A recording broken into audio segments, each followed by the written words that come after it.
ఓం అస్మద్గురుభ్యో నమః. కాశ్యపాన్వయ సంజాతం నారాయణపదాశ్రితం శ్రీమన్నారాయణం వందే యతీశ్వరశ్రియాజుషం.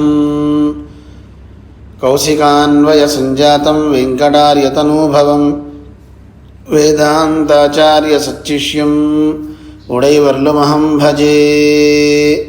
యో నిత్యమచ్యుతపదాంబుజయుగ్మరుక్మవ్యామోహతస్తతితరాణి తృణాయ మేనే. అస్మద్గురోర్భగవతోస్య దయైకసింధోః రామానుజస్య చరణౌ శరణం ప్రపద్యే. లోకాచార్యాయ గురవే కృష్ణపాదస్య సూనవే సంసారభోగ్యసందష్టజీవజీవాతవే నమః. శ్రీశైలేశదయాపాత్రం ధీభక్త్యాదిగుణార్ణవం యతీంద్రప్రవణం వందే రమ్యజామాతరం మునిం. లోకాచార్యర్ తిరువడిகளே శరణం, పెరియజీయర్ తిరువడిகளே శరణం. ఓం అస్మద్గురుభ్యో నమః. జై శ్రీమన్నారాయణ. భగవద్బంధులరా, తిరుమంత్రార్థ కాలక్షేపంలో మనం అకారం యొక్క అర్థాన్ని తెలుసుకుంటూ, అకారం సాక్షాత్తు విష్ణువు అని, ఆ అకారంలోనే లక్ష్మీదేవి రక్షకత్వాన్ని పరమాత్మ చేత చేయిస్తుందని, ఆవిడ ఉండడం వల్లనే పరమాత్మ మనందరికీ రక్షకుడు అవుతున్నాడని మనం తెలుసుకున్నాం.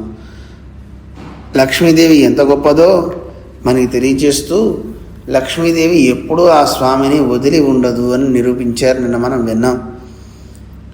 ఒక క్షణకాలం కూడా ఆవిడ వదిలిపెట్టి ఉండదు.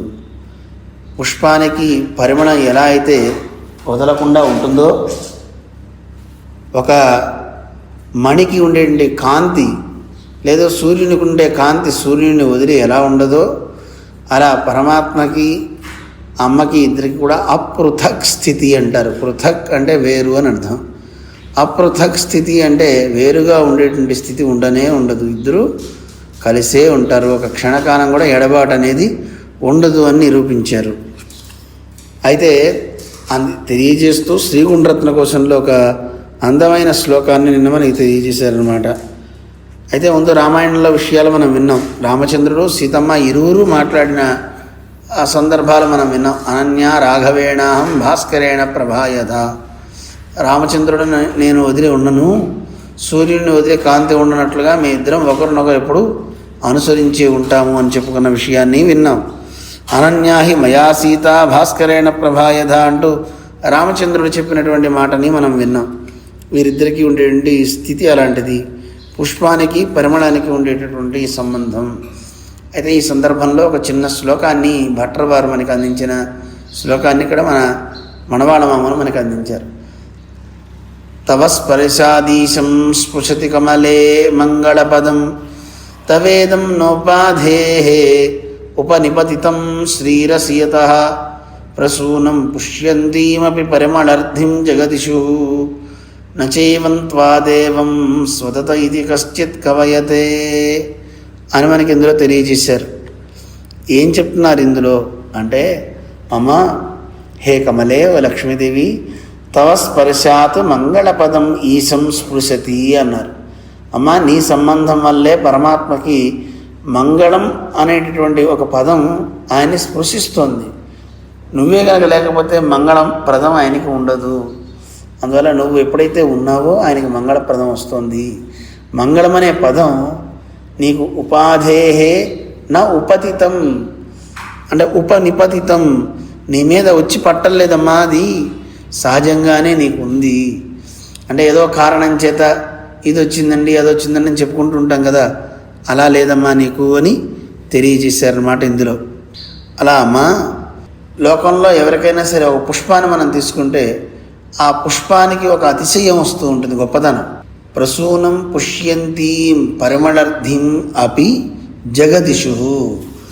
దాంట్లో ఉండేటువంటి వాసన సమృద్ధి ఏదైతే ఉందో దానివల్ల ప్రతి ఒక్కరూ అబ్బా అబ్బా ఎంత అద్భుతం అండి ఎంత అద్భుతం అండి అంటారు. అలా పరమాత్మ యొక్క గొప్పతనం నీ వల్ల ఆయనకి వైభవం పెరుగుతుందమ్మా. తవ స్పర్శాదీశం, నీ యొక్క సంబంధమే అంటూ చక్కగా తెలియజేస్తుంటారు. అందువల్ల పుష్పానికి పరిమళానికి ఉన్న సంబంధం వీరిద్దరికి అనమాట. అమ్మవారికి కూడా వైభవం కలగాలంటే పరమాత్మని ఉండాలి. పరిమళానికి పుష్పానికి రెండిటికి సంబంధం లేకపోతే ఎలాగండి? పుష్పం నుంచే పరిమళం వస్తుందా, పరిమళం వల్ల పుష్పానికి వైభవం వస్తుందా అనేది వేరు, పక్కన పెట్టేద్దాం. ఏదైనా వారిద్దరూ కలిసి ఉంటేనే అందరికీ ఆస్వాద యోగ్యం అన్నమాట. అలాంటి పృథక్ స్థితి అనేది ఇద్దరికీ ఉండదు అని దృష్టాంతాన్ని మనకి తెలియజేశారు. అయితే దాన్ని తెలియజేస్తూ ఇంద పృథక్ స్థిత్యభావత్తై అనువదిత్తుకొండు ఇచ్చేర్తయే చేతనకు ఉద్దేశ్యమాయి తలై కట్టినబడి ఏ అరుళి చీగిరార్. అసలు ఏమిటండి ఈ దంపతుల యొక్క ఉద్దేశ్యం ఏమిటి అంటూ దాన్ని తెలియజేస్తూ మనకి ఆగ ఇచ్చేర్తి ఉద్దేశ్యమాయి విట్టదు. వీరిద్దరు యొక్క చేర్తి అంటే దంపతుల యొక్క జంట, ఆ జంటే మనందరికీ కూడా సేవించదగినది అని తెలియజేస్తున్నారు. ఇచ్చేర్తి ఉద్దేశ్యమనగయ్యాలే.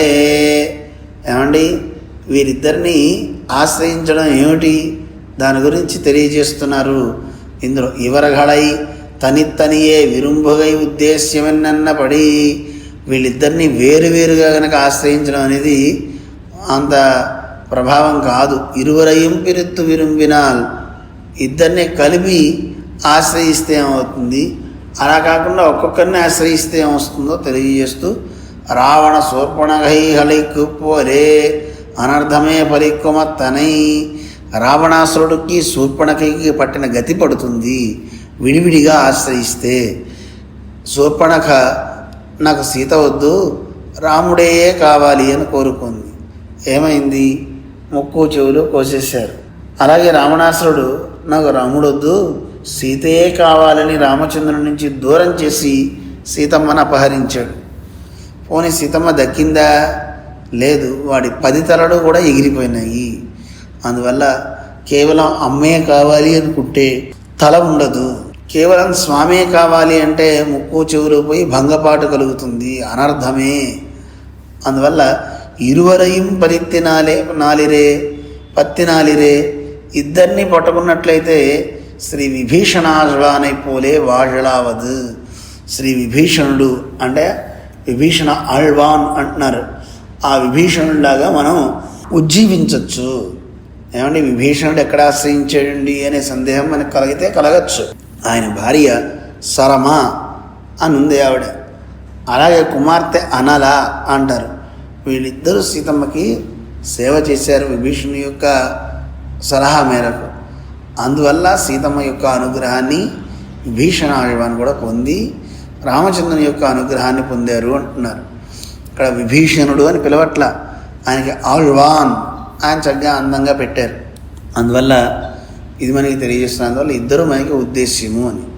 అయితే ఇక్కడ మళ్ళీ ఇంకొక ప్రశ్న వేసుకుంటున్నారు. ఇదిల్ విభక్త్యర్థం మరళి చేయవదాగా ప్రథమం విభక్తి తన్నై నిర్దేశికిరార్. ఇక ఇందులో విభక్తి అర్థం గురించి తెలియజేస్తున్నారు. విభక్తి అర్థం అంటే ఇప్పుడు ఇందులో అకారంలో నారాయణుడు అనేది తెలిసింది మనకి. నారాయణుడు సర్వరక్షకుడు అన్నారు. బాగుందండి, ఇంత రక్షకత్వం కలిగిన వాడా సర్వేశ్వరుడు అంటే, అయ్యా ఈ రక్షకత్వం అంతా మా అమ్మ ఉండడం వల్లే, అదిగో అకారంలో లక్ష్మీదేవి కూడా ఉంది అని లక్ష్మీదేవిని కూడా చూపించారు. అయితే ఈ లక్ష్మీదేవి కూడా ఉంటే పరమాత్మ మనకి ఎలా శేషభూతుడో అమ్మ కూడా మనకి శేషభూతురాలే. ఆవిడ కూడా ఈ లోకాలన్నిటికీ ఈశ్వరి. అస్యేష నా జగతో విష్ణుపత్ని. ఈ విష్ణుపత్ని అయినటువంటి ఆ లక్ష్మీదేవి కూడా ఈ లోకాలన్నిటికీ ఈశాన అంటే నియమనం చేసేది, అంత గొప్ప శక్తి కలిగింది అని తెలియజేశారు కదా. అయితే ఇప్పుడు ఇందులో ఈవిడ కూడా మనకి శేషభూతురాలు అవ్వడానికి గల కారణం ఏమిటి అంటే ఇందులో చతుర్థి. అసలు ఆ భగవంతుడు కూడా మనందరికీ శేషి అంటున్నారు కదా. ఎందుకు అంటే ఇందులో చతుర్థి విభక్తి ఉందండి అన్నారు. చతుర్థి విభక్తి గురించి కూడా మనం చెప్పుకున్నాం. చతుర్థి అంటే ఆయా, నారాయణాయ. ఆయా అంటే ఆయన కొరకు అని బాగా గుర్తుండి ఉండొచ్చు. రామాయ రాముని కొరకు, కృష్ణాయ కృష్ణుని కొరకు అన్నట్లుగా ఇక్కడ నారాయణాయ అన్నారు. అంటే ఆ నారాయణుడు ఆయా అనే పదం చేత ఆయనకే మనం చెంది ఉన్నాము అని తెలుస్తోంది. ఇందులో ఎలా ఉందో చెప్తున్నారు. ఈ వకారత్తే చతుర్థి ఏరి అని చతుర్థి ఎలా వచ్చిందండి అంటే ఇదిలే చతుర్థి ఏరి కషియన్ను అన్నారు. ఇందులో చతుర్థి విభక్తి వచ్చి చేరింది, లుప్తమైపోయింది అన్నారు. లుప్తం అంటే కనపడకుండా ఉంది అని. సుపాంసులుక్ అని ఒక సూత్రం వ్యాకరణంలో చెప్తారు. ఆ సూత్రం ప్రకారంగా లుప్తమైపోమెన్గై, ఇందులో లుప్తమైపోయింది విభక్తి, అకారంలో లోపించింది అన్నారు. విభక్తి యంతరమెల్లాం కిழக்க இவ்வகாரத்தில் చతుర్థియేరిన పడిదాన్ ఇంగనే ఎన్గిర శంకయ్యే అనువదిక్కిరార్. దాన్ని ఆ శంకని ఎలా ఇది చేరింది అనే దాన్ని శంకని పోగొడుతూ చతుర్థియేరిన పడి ఎన్నెన్నెల్ అని వివరిస్తున్నారు. అదొక్క ఉత్తరం మరలి చేయిరార్. చతుర్థి ఎలా వచ్చిందండి అని చెప్పడానికి అసలు అకారం ఎవరిని చెప్తుందండి, అకారం ఎవరిని వివరిస్తుంది అనేది సూత్రంలో చెప్పారు. నారాయణ పదత్తుకు సంగ్రహమా ఇరుక్కయ్యాలే. ఈ అకారం నారాయణ పదానికి సంగ్రహము అని చెప్పారు. అది మనం గుర్తుపెట్టుకోవాలి. అందువల్ల నారాయణ పదానికి సంగ్రహం అవ్వడం చేత నారాయణ పదాన్ని చెప్తుంది గనక ఆ నారాయణలో నారాయణాయ అని కదా అష్టాక్షరి మంత్రంలో ఉంది. ఓం అనేది నమ పదం అనేది ఉంది. ఆ తర్వాత పదం నారాయణాయ.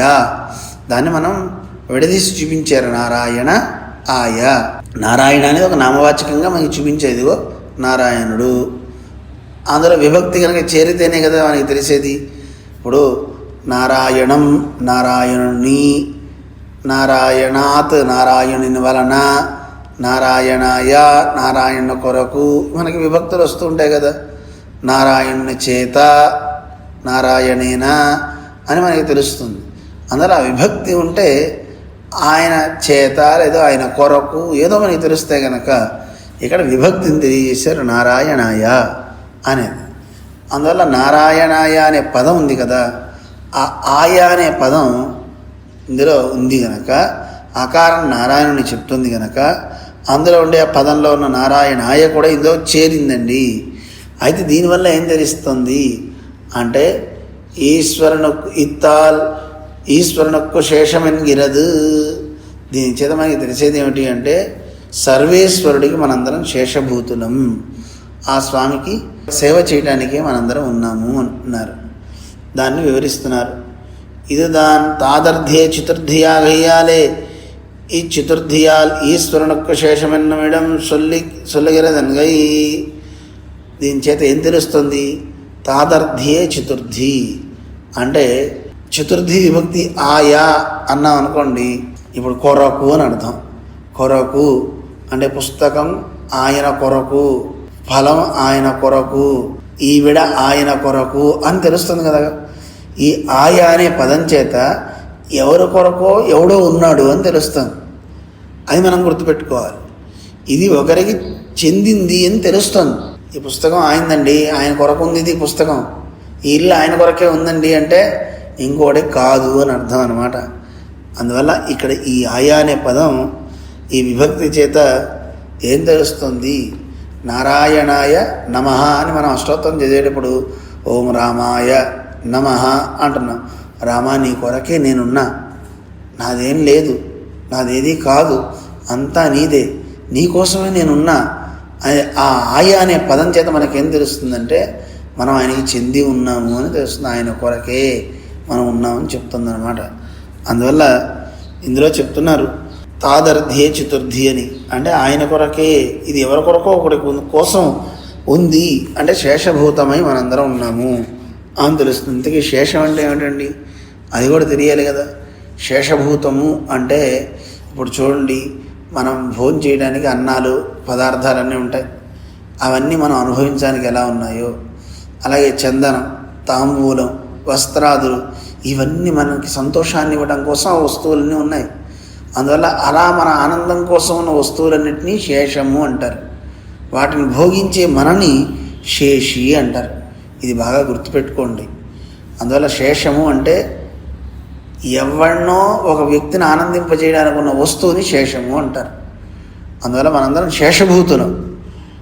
అంటే శేషభూతులం అంటే పరాత్పరుడైనటువంటి ఆ శ్రీమన్నారాయణునికి ఆనందాన్ని కలిగింపజేయడం కోసం ఉన్నాం మనందరం.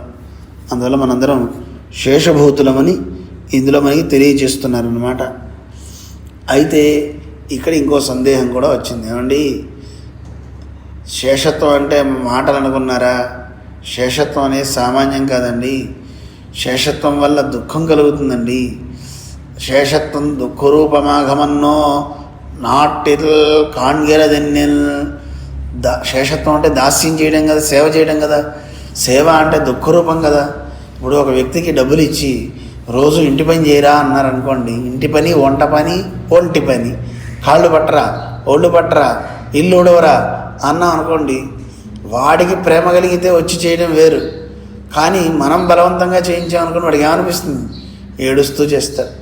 అబ్బా రోజు చేయాల్సి వస్తుంది, రోజు ఊడవాల్సి వస్తుంది, అమ్మ నా వాళ్ళగా డబ్బు తీసుకుంటారు ఇంటి పని చేసేవాడు. కానీ వాళ్ళకి దుఃఖం కలుగుతూ ఉంటుంది కదా, మనం చూస్తున్నాం కదా. సర్వం పరవశం దుఃఖం అని మనకి తెలియజేస్తున్నారు నీతికారులు.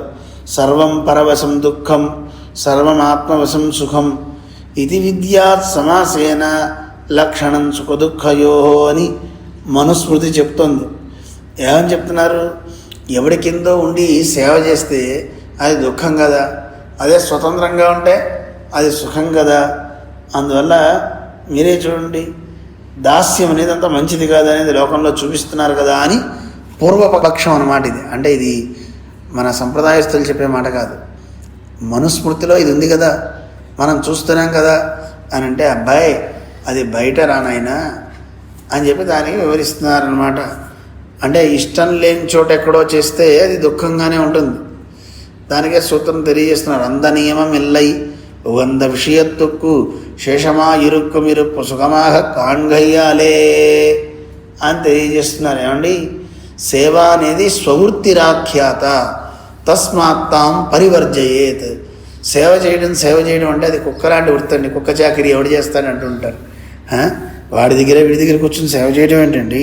చిచ్చి మేం చేయమండి, అది ఒక కుక్క బతుకండి, వెట్టి చాకరీ అండి, మాకు అవసరం లేదు అంటారు. అయ్యా దానికి సమాధానం ఏం చెప్తున్నారంటే, సేవలన్నీ దుఃఖాత్మకాలని చెప్పడానికి లేదండి, ఆ నియమం లేదు. ఉగంధ విషయత్తుక్కు శేషమాయిరుక్కు మిరుక్కు సుఖమాగ కాణ్గయ్యాలే. ఎక్కడైతే మనకి ఇష్టం ఉంటుందో, ఇష్టం ఉన్న చోట సేవ చేయడం అనేది సుఖంగానే మనకు అనిపిస్తుంది. ఇప్పుడు చూడండి, నాన్నగారికి పాదాలు ఒత్తాలి, అమ్మగారికి సేవ చేయాలి, అది మీకు అమ్మ నాన్న అంటే ఇష్టం ఉందనుకోండి, ఇష్టం ఉన్న చోట చేసే పని ఆనందహేతువే తప్ప దుఃఖహేతువు కాదు కదా. ఎవడో రోడ్డు మీద మంచి పహిల్వాని కనపడ్డాడు, వాడు కొడతానే అనుకున్నావు, నొక్కరా అన్నాడు, చెయ్యిరా సేవ అన్నాడు. చేయను నేను అంటే తంతాడు. ఏం చేయాలి? అందుకోసం వాడు ఎక్కడ తంతాడో అని ఏడుస్తూ పనిచేస్తాడు. అలా ఏడుస్తూ పనిచేస్తే అది దుఃఖరూపం, ఆ సేవ. కానీ మనకు వద్దన్నా కొంతమంది వచ్చి చేస్తారు. అది దేనికి వస్తారు అలాగా అంటే, ఉగంధ విషయత్తుకు, ఒకటికి ఆనందం కలిగింది, ఆ ఆనందాన్ని ప్రకటింపజేయడానికి ఏదో ఒకటి చేయాలి. ఇప్పుడు చూడండి, మనం ఒక వ్యక్తిని ప్రేమించామంటే ఆ వ్యక్తిని ప్రేమించినప్పుడు మన సంతోషం ఎక్కువైపోతే ఏదో ఒకటి చేయకుండా ఉండలేం, ఏదో ఒకటి చేయాలి. అది వాళ్ళని స్తుతించడమైనా, లేదు 4 పళ్ళు తెచ్చిపెట్టడమైనా, లేదు ఏమన్నా పాద సంవహనాది క్రియలు చేయడమో, ఏదో ఒక క్రియ చేయకుండా ఉండలేక చేస్తూ ఉంటారు. అమ్మ పిల్లవాడికి చేస్తుంది చూడండి, వాడికి స్నానం చేయిస్తుంటుంది, నూనె రాస్తుంది, జోల పాడుతుంది. వాడు అడిగాడా, అమ్మ జోల పాడవే నిద్రపోతా అని? ఈవిడికి రాకపోయినా కర్ణ కఠోరంగా పాడినా పాపం వాడికి అది ఆనందమే. ఎందుకు? ఆవిడది ఆనందంతో వాడిని ఆనందింప చేయాలని పాడుతుంది, వాడు అది ఆనందపడతాడు.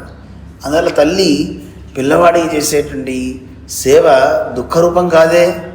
వాడు మలమూత్ర విసర్జన చేసినా ఆవిడ విసుక్కోకుండా శుభ్రం చేస్తుంది. విచిత్రం ఏమిటో తెలుసా అండి, తల్లికి ఒక పరీక్ష. ఆవిడ భోజనం చేసే సమయంలోనే వాడు మల విసర్జన చేస్తాడు, అక్కడే విసర్జన చేస్తాడు. అయినా తల్లి అసహ్యించుకోదు. తల్లి గొప్పతనం అటువంటిది. ఆ చెయ్యి అక్కడ కడుక్కొని వెంటనే వెళ్ళి అది తీసి మళ్ళీ చెయ్యి కడుక్కొని వచ్చి భోజనం చేస్తుంది పిల్లవాడిని శుభ్రపరిచి. అంతేగాని చిచ్చి వెదవాయ్ ఇక్కడ వెళ్తావా, నేను భోజనం చేస్తుంటే నాకు ఇలాంటి పని చేస్తావా, చిచ్చి నేను చూడలేకపోతున్నాను, నా వల్ల అందండి తల్లి. అది ఎందుకు ఆ వృత్తి అక్కడ చేస్తుంది అంటే, ఉగంధ విషయత్తుకు నచ్చిన చోట, ఆనందం కలిగిన చోట సేవ చేయడానికి అడ్డే ఉండదండి అంటూ మనకి తెలియజేస్తున్నారనమాట. అందువల్ల అది సుఖాత్మకంగానే ఉంటుందండి, అంత పెద్ద ఏం కాదు. అంతేకాదు, మనకి దుష్యంతుడు శకుంతలతో అందమైనటువంటి విషయాన్ని చెప్పిన వృత్తాంతాన్ని కూడా మనకి వర్ణిస్తున్నారు మన పూర్వాచార్యులు. ఏమంటాడంటే, ఆయన తన భార్యకి ఆ శకుంతలని చూసి ఆనందించి ఆవిడతో రమించి అంకే నిధాయ కరభోరు యథాసుఖంతే సంవాహయామి చరణౌత పద్మతామ్రౌ. ఆహా, ఎంత అద్భుతమైన పాదాలనివి, ఎంత సౌందర్యం, ఒకసారి నీ పాదాలని సంవహనం చేస్తాను అని పాదాలు ఒత్తుతాడు. ఏమండి, భార్య పాదాలు పట్టుకుని నొక్కుతాడా?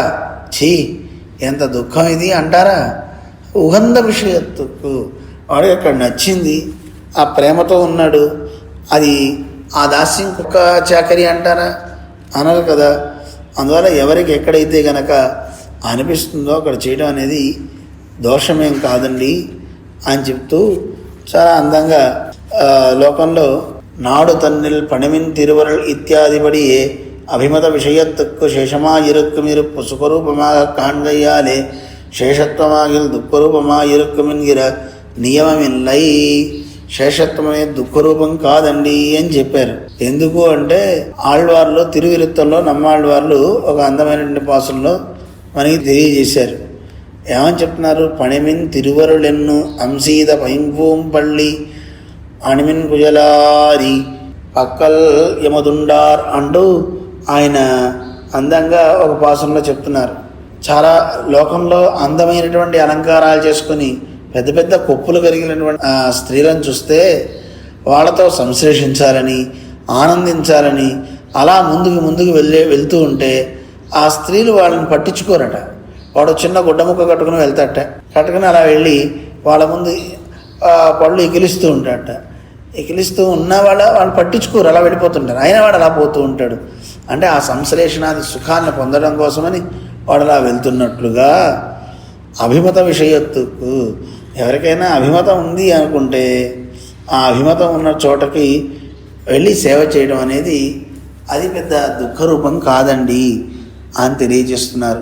అభిమత విషయత్తిల్ శేషత్వం సుఖమాగిరదు అవ్విషయత్తిల్ గుణమడియాగ వందదాగయ్యాలే ఎన్నో ఎన్న అరుడిచ్చేగిరార్.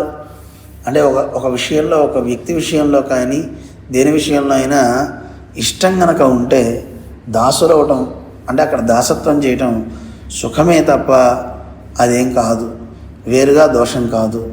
అసలు ఎందుకు ఆ దాసత్వం చేస్తున్నాము అంటే అక్కడ ఏదో ఒక గుణం ఉంది, ఆ గుణం మనని ఆకర్షించింది. ఆ గుణం వల్ల మనం వెళ్ళి దాంట్లో సేవ చేస్తూ ఉంటాము. అందువల్ల ఇక్కడ కూడా మనం పరమాత్మకి సేవ చేస్తున్నామంటే అకారం చేత ఎవరు తెలియబడుతున్నాడు? నారాయణుడు. ఆయన ఎలాంటివాడు? సకల కళ్యాణ గుణాకరుడు. అందుకే మనకి లక్ష్మణస్వామిని గురించి చెప్తూ ఉంటారు. ఏమయ్యా, ఎందుకు సేవ చేస్తున్నావు నువ్వు, ఎవరు నువ్వు అని అడిగేట ఆంజనేయ స్వామి వారు.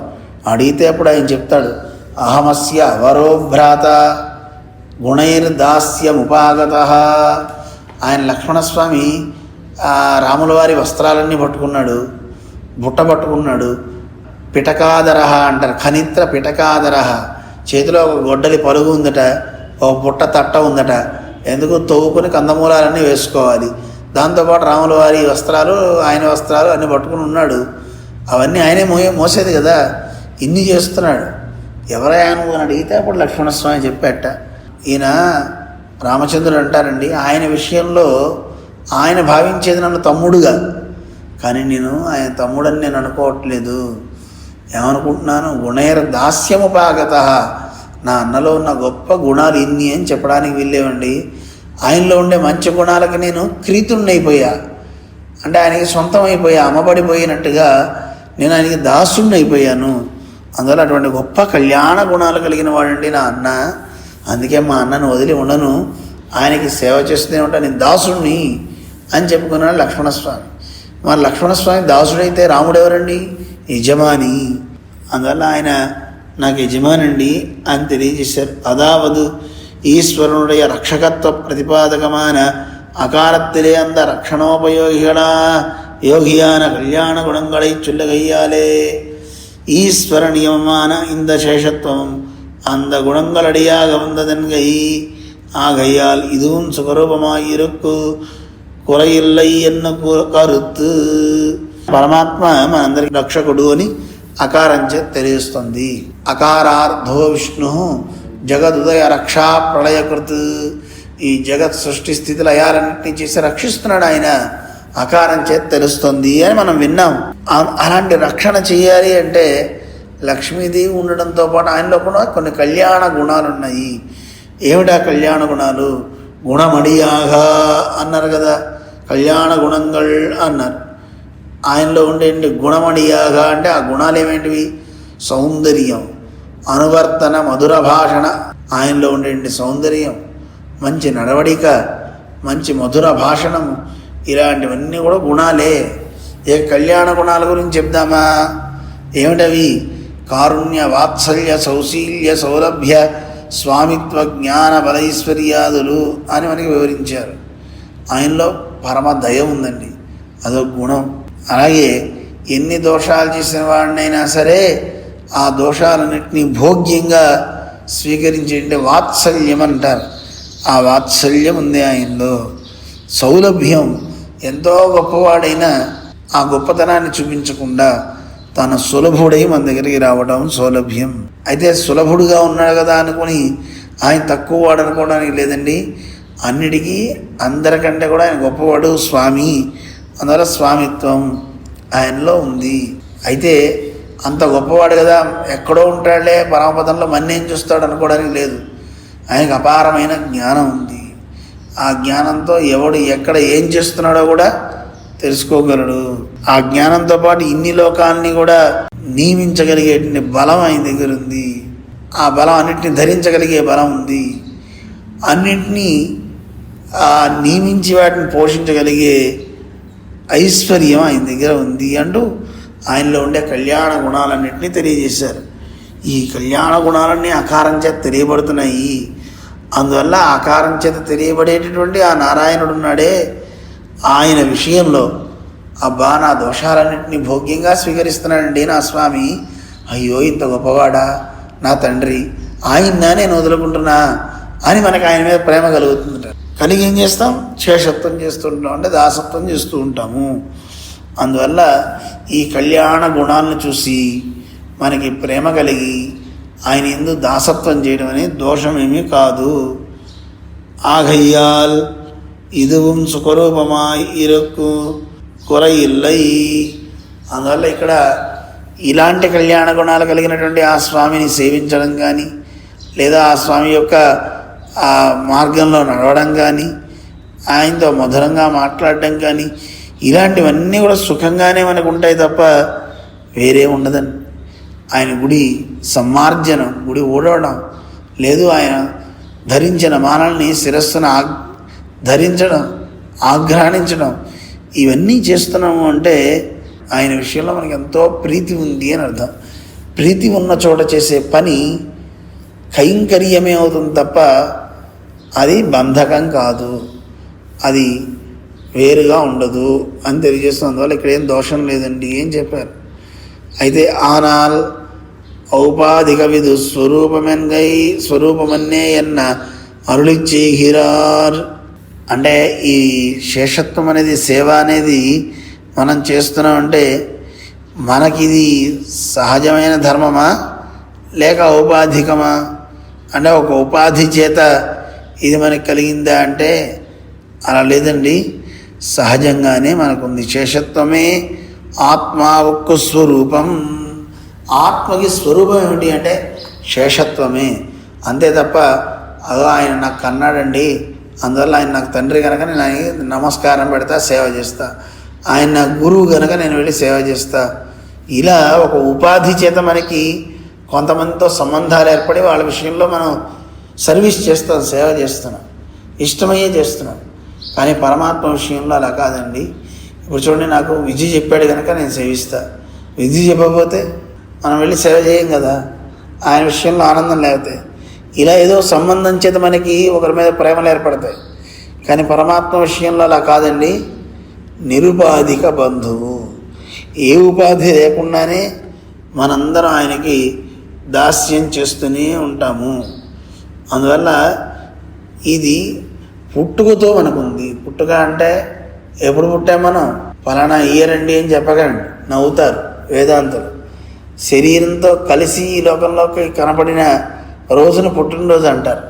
కానీ నిజానికి మనకి పుట్టుక లేదు, చావు లేదు. ఈ రెండు లేని వాళ్ళం మనందరం. అదేమిటండి అంటారా?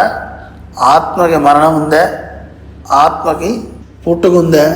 ఆలోచించండి. అందువల్ల మనకి పుట్టుక లేదు, చావు లేదు. మరి ఎలా అండి? పరమాత్మ ఎలా అయితే కనుక పుట్టుక లేనివాడో మనం కూడా పుట్టుక లేని వాళ్ళమే.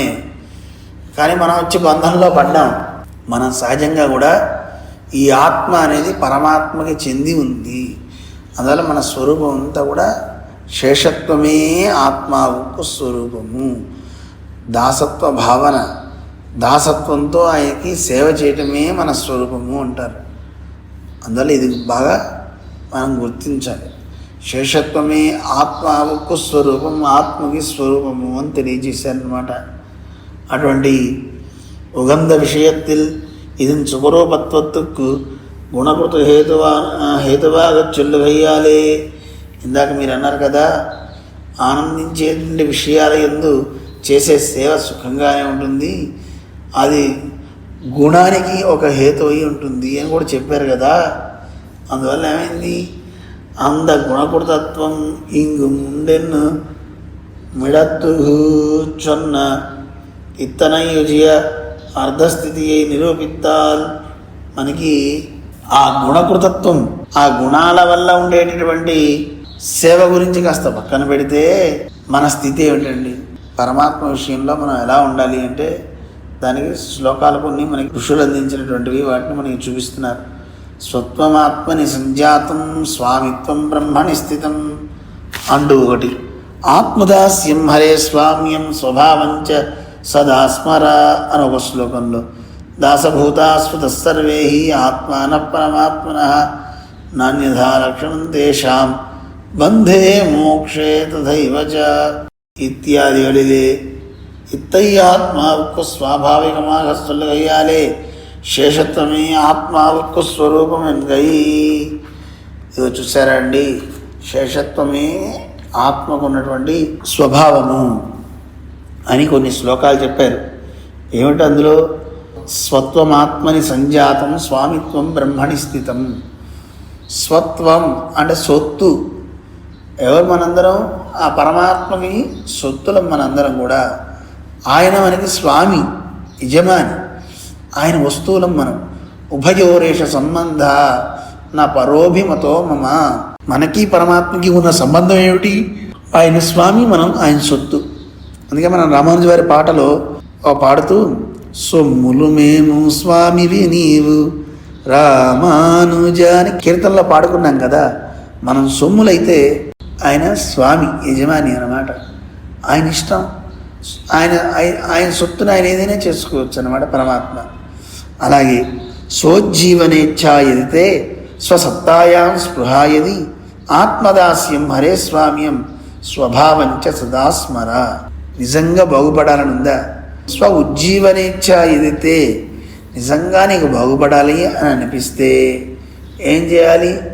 స్వసత్తాయా స్పృహాయది, నీ సత్తని అంటే నిన్ను నువ్వు కాపాడుకోదలిస్తే నువ్వేం చేయాలి? ఆత్మదాస్యం హరే స్వామ్యం. ఆత్మ ఎప్పుడు పరమాత్మకి దాసుడుగా ఉంది. ఆ శ్రీమన్నారాయణుడు మనకి స్వామి, ఆయన దాసుడిని నేను. ఇది ఎప్పుడు సదా స్మర. ఈ స్వభావాన్ని ఎప్పుడు, ఈ గుణాన్ని సదా స్మర, ఎప్పటికీ స్మరిస్తూనే ఉండు అని ఒక శ్లోకం తెలియజేశారు. హారీత స్మృతిలో ఇంకో శ్లోకాన్ని చెప్తున్నారు. దాసభూతాస్వత సర్వే ఆత్మాన పరమాత్మన నాన్యథా లక్షణం తేషాం బంధే మోక్షే తథైవ చ.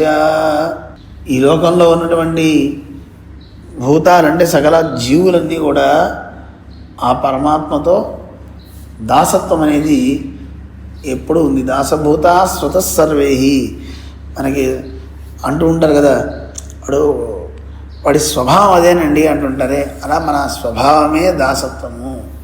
మనందరం ఆ పరమాత్మకి దాసత్వం చేస్తూ ఉంటాం. మనకి యజమానిగా, స్వామిగా సర్వేశ్వరుడే ఉన్నాడు. ఎప్పుడండి? ఎప్పటిదాకా? ఈ జన్మ అయిపోయిన దాకానా? కాదు. బంధే మోక్షే తథైవచ నా అన్యథా రక్షణం తేషాం. మనకి పరమాత్మకి ఉన్నటువంటి ఈ స్వభావం అనేది బంధే. ఈ సంసారంలో ఉన్నప్పుడు మనం ఆయనకి దాసులమే, ఆయనే మనకి యజమాని.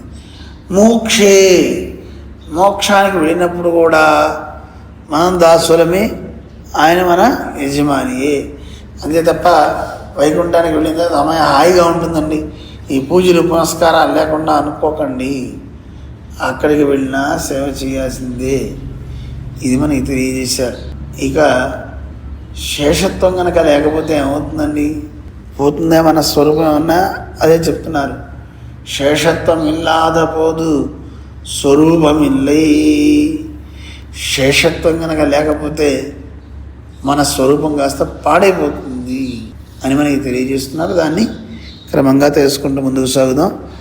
పిళ్ళై లోకాచార్యర్ తిరువడిகளே శరణం, పెరియజీయర్ తిరువడిகளே శరణం. ఓం అస్మద్గురుభ్యో నమః. జై శ్రీమన్నారాయణ.